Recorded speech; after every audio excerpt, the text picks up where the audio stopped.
কি দোস্ত কেমন আছ? দোস্ত মনটা বেশি ভালো না রে। কে দোস্ত কি হইছে? আমার ময়নারা তো বিয়া দিয়ে দিয়েছে। ময়নার বাবে চাকরিজীবী ভাই জামাই পাইছে সরকারি। হ্যাঁ এর লিগে এই মেয়ের লিগে টেনশন করলে এটা বুঝলা যাই গিয়া দোস্ত। কি করবো রে ভাই, তারা তো অনেকদিন ধরে আমি ভালোবাসি।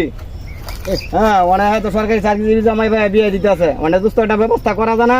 দোস্ত একটা কথা ফোন, একটা ভালো একটা কবিরাজ আছে, যদি এই কবিরাজের কাছে তোরা লয়ে যাই তাহলে দোস্ত ঠিকই তোর ময়নার ভাবি। দোষ আমি বুঝি না, যেম নয় হোক ময়নার আমার লাগবো দোষ। আচ্ছা দোস্ত তুই কোনো টেনশনই করিস না, আমারটা ভালো একটা কবিরাজ বাবারে আছে। গেলে দোস্ত হ্যাঁ, দোস্ত আছে কবিরাজটা ওই যে বাড়িটা আছে না, হ্যাঁ। এই বাড়ির মধ্যে ভালো একটা কবিরাজ দোস্ত জানো। দোস্ত তুই আমার লয়ে যাস না বাবার কাছে। আরে দোস্ত রে একজনের কাছে গেছিলাম দোস্ত, সেই ফেরার বউ রে কবিরাজটা আইনা দিছে দোস্ত, বুঝছো দোস্ত তোরা। চল দোস্ত অনেক যাই আমরা। আচ্ছা দোস্ত হাঁটেন হাঁটেন। দোস্ত এই কবিরাজের কাছে যাই। চল দোস্ত যাই।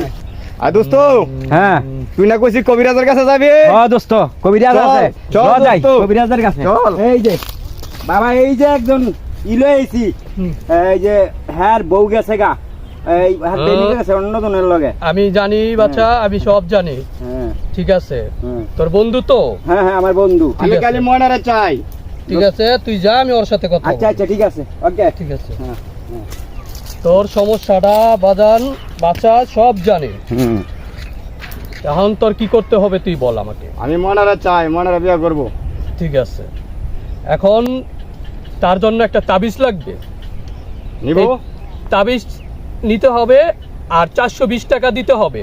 দিব বাবা। ঠিক আছে, 420 টাকা দিতে হবে। তুই এই তাবিজ নিয়ে ময়নার বালিশের নিচে রেখে আসবি। নেন বাবা টাকাটা লন। ঠিক আছে, এ বাবা আমি কি যাব? নে তাবিজটা ময়নার বালিশের নিচে দিয়ে দিবি। পরের দিন সকালে আসবি আবার। কবে আসবো? পরের দিন সকালে। কালকে। ঠিক আছে যা। গেলাম বাবা। ঠিক আছে যা, খোদা হাফেজ। আল্লাহ হাফেজ। বাবা আজকে তো ময়নার গায়ে হলুদ, ময়নার তো বিয়ে হয়ে যাইতেছে। কি বলিস? আচ্ছা ঠিক আছে, তুই 1020 টাকা দে, হ্যাঁ আমি তোর আরেকটা তাবিজ দিতাছি। হ্যাঁ এই তাবিজটা তুই ময়নার মায়ের বালিশের নিচে রেখে দিবি, পারবি তো? ঠিক আছে বাবা, এই লন টাকাটা লন। ঠিক আছে, নে এটা নিয়ে ময়নার মার বালিশের নিচে রেখে দিবি। ময়নার মার বালিশের যা। নিচে দিব। হ্যাঁ যা। কারণ কি ওষুধ দিয়ে ও, এই যে তাবিজ দিছিলেন, ময়নার তো আজকে বিয়া। কি বলিস? বরযাত্রী নিয়ে যাইতেছে গা। তাবিজ কি ভালো মতো দিতে পারিস নাই? আরে বাড়াতে কি কস কবিরাজ? আয় বন্ডা কবিরাজ। আরে বন্ডা। বন্ড কবিরাজের লাগিয়া আজকে আমার ময়নার আরেকজনের সাথে বিয়া হয়ে গেল। বাবা রে বাবা।